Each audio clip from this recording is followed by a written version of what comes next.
И ме питат, кое е толкова хубаво на вашето село? Браво! И аз почнах.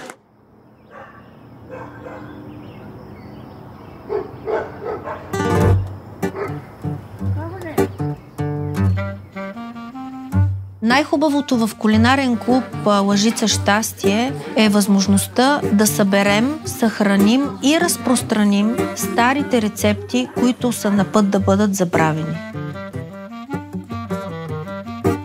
100 кг брашно поема 65 литра вода.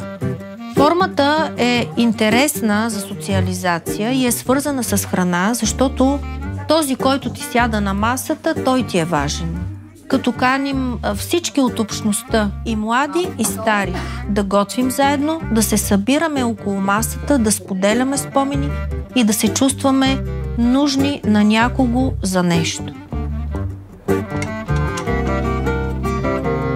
Нещо, което в по-напреднала възраст отстъпва място на самотата, тишината и 4 празни стени.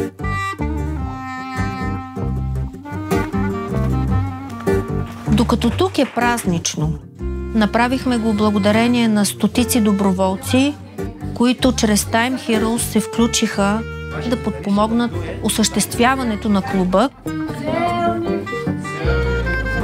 Ако това човек успее да го постигне и да види през другия, е много лесно да се осъществи всяко едно малко чудо.